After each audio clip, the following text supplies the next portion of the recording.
El sol se ocultaba en Washington, D.C., proyectando largas sombras sobre Capitol Hill. Caroline Leavitt, una figura en ascenso en la política conservadora estadounidense, se encontraba frente a una multitud de reporteros y cámaras. Su traje azul intenso y su mirada penetrante irradiaban autoridad, pero fueron sus palabras las que encendieron una tormenta global. Ibrahim Traoré, el presidente de Burkina Faso, no solo ha fallado a su pueblo, sino que ha fomentado activamente el extremismo en África Occidental, declaró, con una voz que cortaba el aire. La acusación fue audaz y buscaba dominar los titulares. El equipo de Leavitt había pasado semanas preparando ese momento. No era ajena a la controversia y había construido su carrera a base de retórica sin filtros y una habilidad para captar la atención mediática. Pero esta vez su blanco era diferente. Ibrahim Traoré, un líder carismático y enigmático, había ascendido al poder en medio del caos y los golpes de Estado en Burkina Faso. Sus políticas eran divisivas, al igual que los desafíos que enfrentaba. Al acusarlo de extremismo, Leavitt buscaba posicionarse como defensora de la estabilidad global, una narrativa perfecta para sus ambiciones políticas.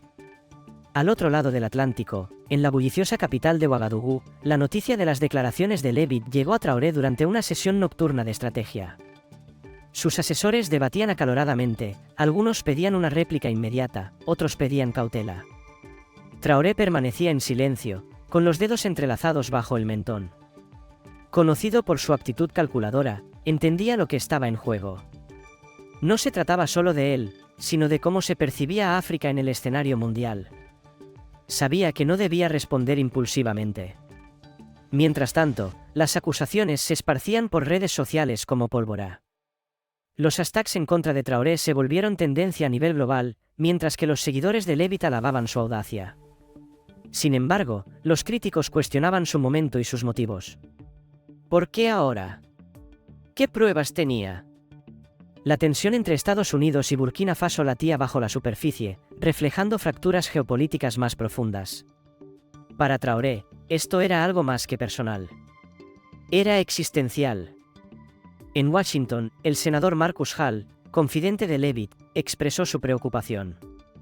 «Has lanzado el guante», le dijo mientras caminaba por su oficina. «¿Pero estás lista para las consecuencias?»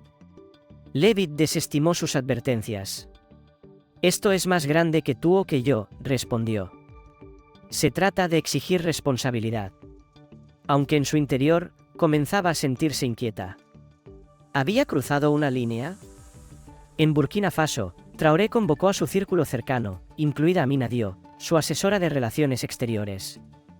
«Debemos responder», insistió Amina. «Pero no con enojo, con hechos». Traoré asintió, ya formulando un plan. Imaginaba una contranarrativa que expusiera la hipocresía occidental, obligando al mundo a enfrentar verdades incómodas. Era arriesgado, pero necesario. A medida que pasaban los días, la comunidad internacional observaba expectante. Los canales diplomáticos bullían de especulación, mientras los analistas debatían el trasfondo de las declaraciones de Leavitt. ¿Realmente le preocupaba el extremismo o era una maniobra electoral? Para Traoré, eso no importaba. Lo que importaba era cambiar el guión y lograr que el mundo escuchara. Hacia el fin de la semana, comenzaron a circular rumores sobre la respuesta de Traoré.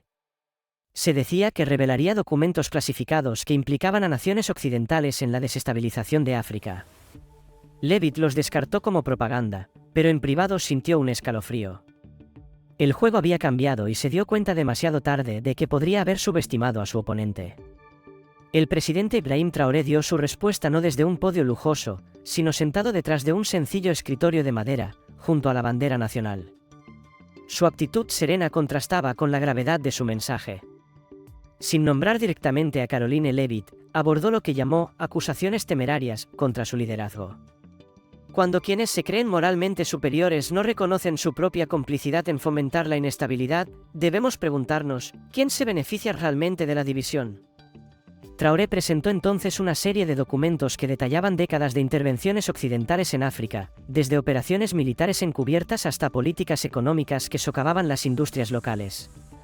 Estas acciones, dijo, han sembrado desesperanza, creando un terreno fértil para que el extremismo eche raíces.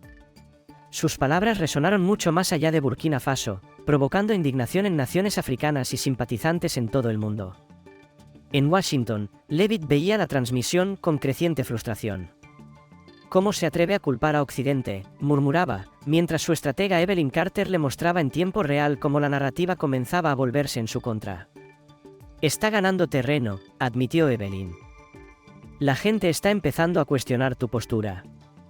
Leavitt apretó los puños. No lo había anticipado. Los datos y el contexto histórico utilizados por Traoré no solo la forzaban a defender sus palabras, sino también décadas de política exterior estadounidense. Hay que contraatacar, ordenó. Encuentra algo, lo que sea, para desacreditarlo. Pero incluso mientras hablaba, la duda comenzaba a asomar. ¿Y si algo de lo que decía era cierto? En todo el mundo, la opinión pública cambió rápidamente. Las redes sociales estallaron con debates, memes y análisis que examinaban ambos lados del conflicto. Influencers y académicos amplificaron los argumentos de Traoré. Un hilo viral mostró cómo acusaciones similares se habían usado históricamente para justificar el colonialismo y la explotación. Para muchos, los paralelismos eran imposibles de ignorar. El senador Hall visitó de nuevo a Leavitt, esta vez con malas noticias. Las encuestas están cayendo, advirtió. La gente ve a Traoré como el desvalido que enfrenta tácticas de intimidación. Leavitt frunció el ceño al oír la palabra intimidación, pero sabía que tenía razón. Su posición, antes inquebrantable, ahora parecía inestable. ¿Qué hago?, preguntó, con un tono de desesperación. Hall dudó antes de responder, tal vez es hora de escuchar, en lugar de sermonear. Mientras tanto, en Burkina Faso, la popularidad de Traoré se disparó. Las calles se llenaron de simpatizantes coreando su nombre, celebrando su desafío a la hegemonía occidental. Amina Diop le advirtió que no se confiara. Van a contraatacar, dijo. Y cuando lo hagan, debemos estar preparados. Traoré asintió, plenamente consciente de que la batalla aún no había terminado. El conflicto se intensificó cuando se filtraron correos electrónicos que supuestamente vinculaban a Leavitt con lobbistas de fabricantes de armas que se beneficiaban de los conflictos en África.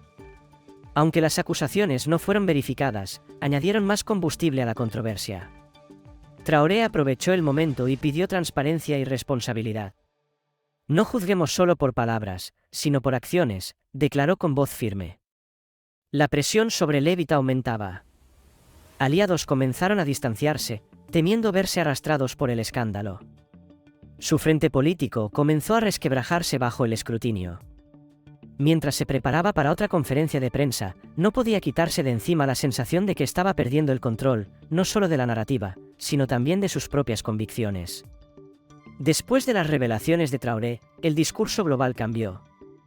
Leavitt tuvo que ponerse a la defensiva, intentando justificar por qué sus declaraciones y las políticas que apoyaba habían contribuido a la inestabilidad en África. Sus conferencias de prensa se volvieron tensas. Estados Unidos siempre ha actuado de buena fe, insistía, aunque su voz ya no tenía la misma convicción. A puerta cerrada, sus asesores debatían si era mejor insistir en su posición o cambiar de rumbo.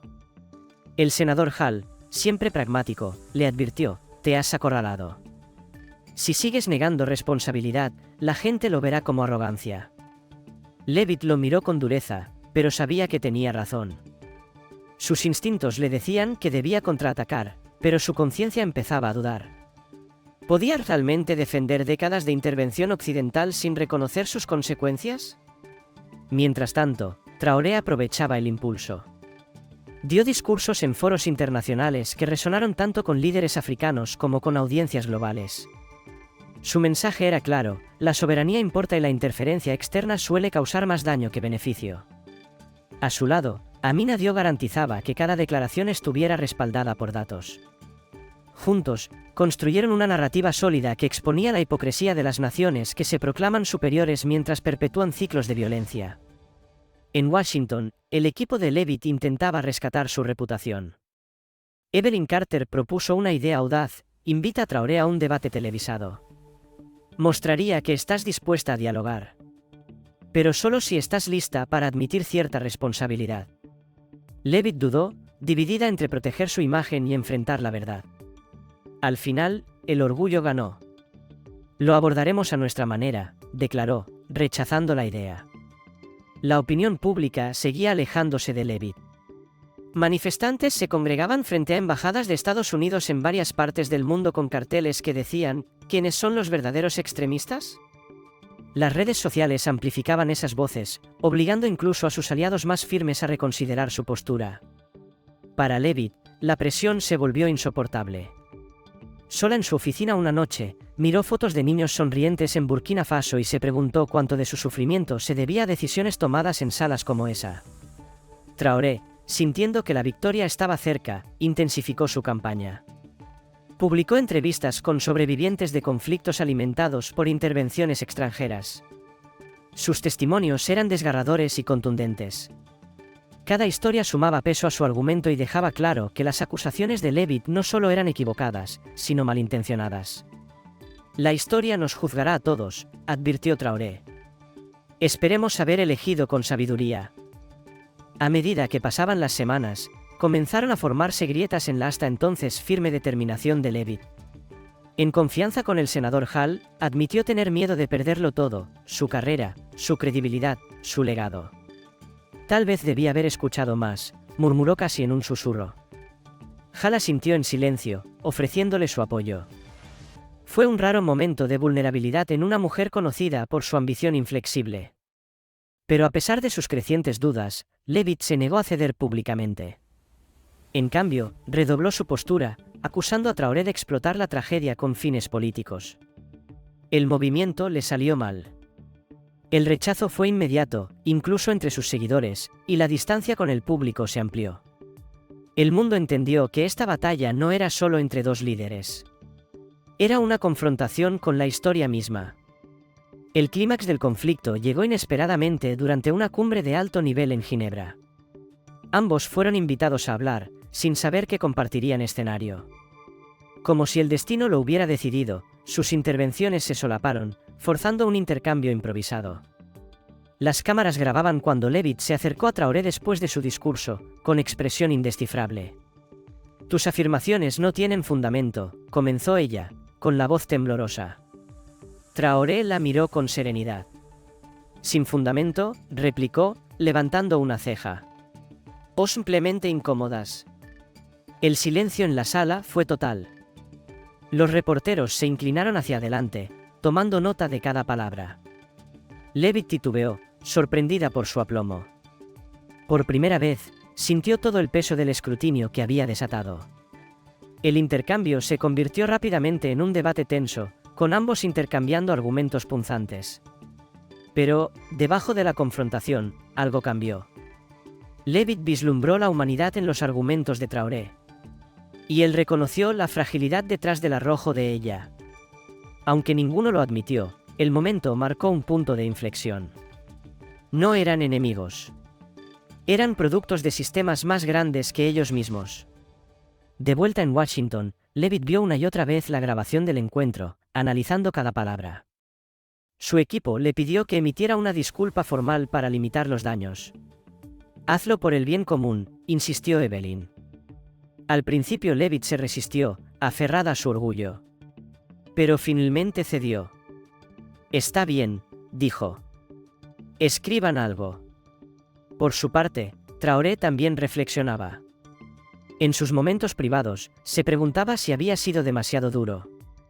Si bien sus puntos eran válidos, dudaba que atacar directamente a Leavitt sirviera de algo más allá de la retórica. Amina le recordó con suavidad: «No se trata de ella. Se trata de cambiar el relato». La reacción pública al cara a cara en Ginebra fue mixta. Algunos elogiaron la compostura de Traoré, otros criticaron la actitud defensiva de Leavitt. Pero, entre el ruido, surgió una conversación más profunda, centrada en la rendición de cuentas y la introspección. Por primera vez, la gente comenzó a hacerse preguntas difíciles sobre el poder, el privilegio y la responsabilidad. La disculpa de Leavitt, emitida mediante un comunicado cuidadosamente redactado, sorprendió a muchos. «Reconozco las complejidades de la historia», escribió, sin llegar a admitir culpa directamente. Algunos la calificaron de insuficiente, pero otros la vieron como un avance. Traoré respondió con elegancia, agradeciéndole por abrir la puerta al diálogo. El gesto señaló una tregua tentativa, aunque las heridas seguían abiertas. Con el tiempo, ambos líderes se retiraron parcialmente del foco mediático, dejando al mundo reflexionando sobre lo ocurrido. ¿Se había hecho justicia? ¿O era solo otro capítulo en un ciclo interminable de culpas y negaciones? Solo el tiempo lo diría. La cumbre de Ginebra marcó un punto de inflexión en el discurso global. Caroline Leavitt, antes inquebrantable en sus acusaciones, comenzó a enfrentarse al peso de sus palabras. De regreso en Washington, pasaba noches sin dormir revisando transcripciones de sus intercambios con Traoré, buscando claridad en medio del caos. Tal vez juzgué demasiado rápido, le confesó a Evelyn Carter en una sesión de estrategia nocturna. Su asesora asintió con empatía, alentándola a ver la experiencia como una oportunidad de crecimiento. Mientras tanto, Ibrahim Traoré regresó a Burkina Faso, aclamado como un héroe. Su respuesta mesurada a las acusaciones de Leavitt había resonado en todo el mundo, ganándose incluso el respeto de antiguos críticos. Pero a pesar de los reconocimientos, Traoré se mantenía introspectivo. La victoria es vacía si no genera cambio, le dijo a Amina en un momento de tranquilidad. Juntos comenzaron a redactar propuestas de cooperación internacional, poniendo énfasis en la responsabilidad mutua en lugar de la culpabilidad. El viaje diplomático de Leavitt por África marcó un giro significativo. Visitó Senegal, Nigeria y finalmente Burkina Faso, donde se reunió cara a cara con Traoré. El encuentro tuvo lugar en una sala de conferencias modesta, lejos del brillo de las cámaras. Ambos intercambiaron sonrisas cautelosas, con una mezcla de tensión y curiosidad. «Tenemos mucho que aprender el uno del otro», dijo Traoré para romper el hielo. La conversación duró horas, abordando temas desde el desarrollo económico hasta el intercambio cultural. Leavitt escuchó con atención, absorbiendo perspectivas que antes había descartado. Por primera vez, vio a África no como un problema a resolver, sino como un socio con el que colaborar. «Subestimé tu punto de vista», confesó ella, con tono sincero. Traoré asintió con reconocimiento, marcando un inicio frágil pero esperanzador. De regreso en Estados Unidos, la nueva actitud diplomática de Leavitt generó reacciones mixtas. Algunos la elogiaron por su disposición a evolucionar, mientras que otros la acusaron de debilidad. El senador Hall se mantuvo a su lado, recordándole que el verdadero liderazgo requiere coraje. «El cambio no es fácil», le dijo en una reunión privada, «pero es necesario». Motivada por sus palabras, Leavitt avanzó con propuestas legislativas destinadas a fomentar asociaciones internacionales más equitativas. En Burkina Faso, Traoré siguió promoviendo la unidad africana, utilizando su plataforma para impulsar la colaboración regional. Organizó cumbres con líderes de países vecinos, destacando los desafíos comunes y las soluciones compartidas. Amina Diop desempeñó un papel clave, asegurando que cada iniciativa reflejara la visión de Traoré sobre soberanía y autodeterminación. Juntos inspiraron una nueva ola de optimismo en el continente. Con el paso de las semanas, el mundo observaba atentamente, esperando que ese entendimiento mutuo se tradujera en progreso concreto. Leavitt y Traoré mantuvieron comunicación regular, intercambiando ideas y comentarios. Su relación evolucionó de ser adversarios a aliados cautelosos, simbolizando un cambio más amplio hacia la empatía y la cooperación. Aunque los escépticos persistían, muchos celebraban el potencial de una transformación significativa. Al llegar el fin de año, ambos líderes reflexionaron sobre su recorrido. Leavitt escribió un artículo de opinión en el que reconocía errores del pasado y pedía una reevaluación de las políticas occidentales. Traoré respondió con gratitud, elogiando su voluntad de escuchar. A pesar de los desafíos pendientes, sus esfuerzos demostraban que el diálogo podía cerrar brechas, ofreciendo esperanza en un mundo cada vez más polarizado. Meses después de la resolución de su enfrentamiento público, el legado de Leavitt y Traoré seguía moldeando las conversaciones globales. En aulas y salas de juntas de todo el mundo, su historia se convirtió en un caso de estudio sobre las complejidades de la geopolítica. Estudiantes debatían los méritos de la confrontación frente a la colaboración, mientras legisladores analizaban el impacto del lenguaje en las relaciones internacionales. Era evidente que su conflicto había dejado una huella imborrable. Para Leavitt, la experiencia supuso una transformación personal profunda. Antes definida por su ambición inquebrantable, ahora abrazaba la empatía y la humildad. Durante una charla en la Universidad de Georgetown, se dirigió a los estudiantes con franqueza: el verdadero liderazgo no se trata de ganar discusiones. Se trata de buscar la verdad. Su declaración fue recibida con aplausos. Su evolución inspiró a muchos, demostrando que el crecimiento es posible incluso frente a la adversidad. Traoré también emergió fortalecido del proceso. Su firme compromiso con exponer la hipocresía le valió reconocimiento internacional. Pero fue su capacidad para elevarse por encima del conflicto lo que realmente definió su legado. En entrevistas, hablaba a menudo de la importancia de la resiliencia.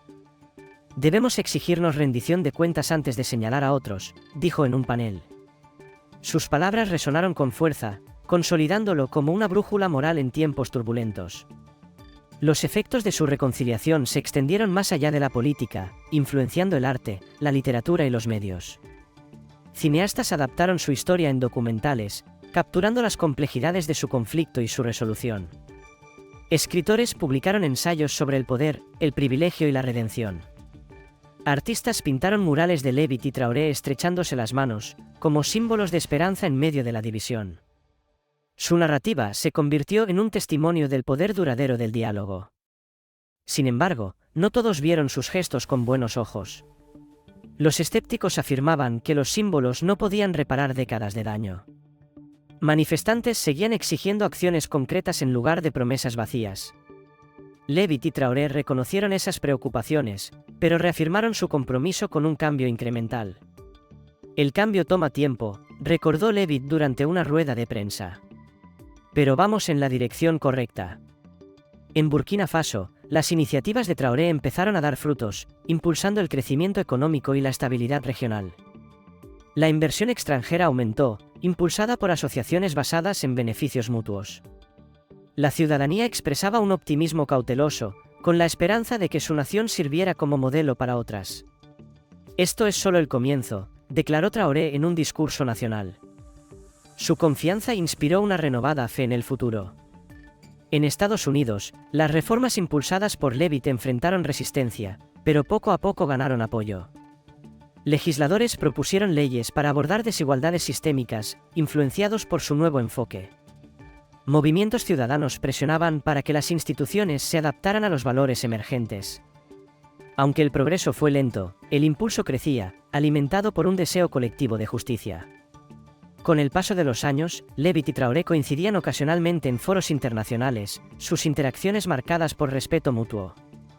Nunca pretendieron tener todas las respuestas, pero su disposición a dialogar sentó un precedente para futuras generaciones de líderes. Su historia demostró que, incluso en momentos de división, la capacidad humana para entenderse podía prevalecer. En última instancia, su recorrido reafirmó una verdad atemporal: los relatos pueden ser poderosos, pero la verdad transforma. Mientras el mundo avanzaba, las lecciones de su enfrentamiento perduraban, como un testimonio del poder duradero de la empatía, la responsabilidad y el diálogo. Y así se cerró el capítulo, dejando a todos con una pregunta abierta: ¿qué más podría cambiar si realmente aprendiéramos a escucharnos?